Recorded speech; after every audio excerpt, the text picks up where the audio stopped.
നമ്മളിനി കാറ്റയോണിൻ്റെ അനാലിസിസിൽ സീറോ ഗ്രൂപ്പാണ് പരിചയപ്പെടാൻ പോകുന്നത്. Ammonia group, NH4+ group, zero ഗ്രൂപ്പിൻ്റെ കൺഫർമേറ്ററി ടെസ്റ്റ്, വളരെ പ്രധാനപ്പെട്ട ഒരു കൺഫർമേറ്ററി ടെസ്റ്റാണ്.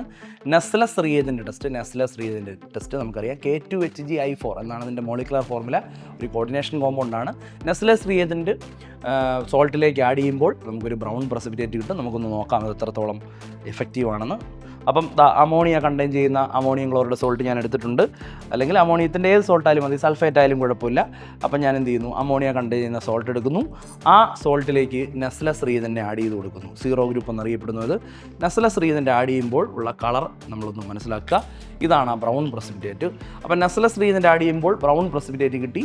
ആ ബ്രൗൺ പ്രസിപ്പിറ്റേറ്റ് കാണിക്കുന്നത് സീറോ ഗ്രൂപ്പിൻ്റെ കൺഫർമേറ്ററി ടെസ്റ്റാണ്. നിങ്ങൾക്ക് ബ്രൗൺ കളറിനെ അവിടെ കാണാൻ പറ്റും. So this confirms the presence of ammonium group, NH4+ group.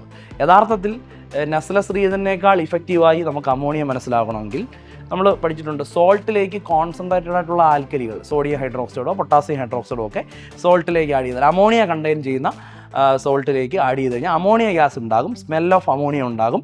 അപ്പോൾ ഏറ്റവും നല്ല കൺഫർമേറ്ററി ടെസ്റ്റ് സീറോ ഗ്രൂപ്പിൻ്റെ അഥവാ അമോണിയം ഗ്രൂപ്പിൻ്റെ ഇതാണ്. നിങ്ങൾ സോൾട്ട് എടുക്കുക, സോൾട്ടിലേക്ക് അല്പം സോഡിയം ഹൈഡ്രോക്സൈഡ് ആഡ് ചെയ്യുക. സോഡിയം ഹൈഡ്രോക്സൈഡ് ഞാൻ എടുത്തിട്ടുണ്ട്. അല്പം സോഡിയം ഹൈഡ്രോക്സൈഡിനെ സോൾട്ടിലേക്ക് ആഡ് ചെയ്യുക. എന്നിട്ട് നന്നായിട്ട് സ്മെല്ല് ചെയ്ത് നോക്കുക. സ്മെൽ ഓഫ് അമോണിയ ഉണ്ടാകും, അതായത് പഞ്ചൻ്റെ സ്മെല്ലിംഗ് ഗ്യാസാണ് അമോണിയ. ജസ്റ്റ് വേണമെങ്കിൽ ടെസ്റ്റ് ട്യൂബ് ഒന്ന് ക്ലോസ് ചെയ്തിട്ട് നന്നായിട്ട് ഒന്ന് ഷേക്ക് ചെയ്യുക. എന്നിട്ട് ഒന്ന് സ്മെല്ല് ചെയ്ത് നോക്കുക. സ്മെൽ ഓഫ് അമോണിയ എനിക്കിപ്പോൾ ഉണ്ടാകുന്നുണ്ട്.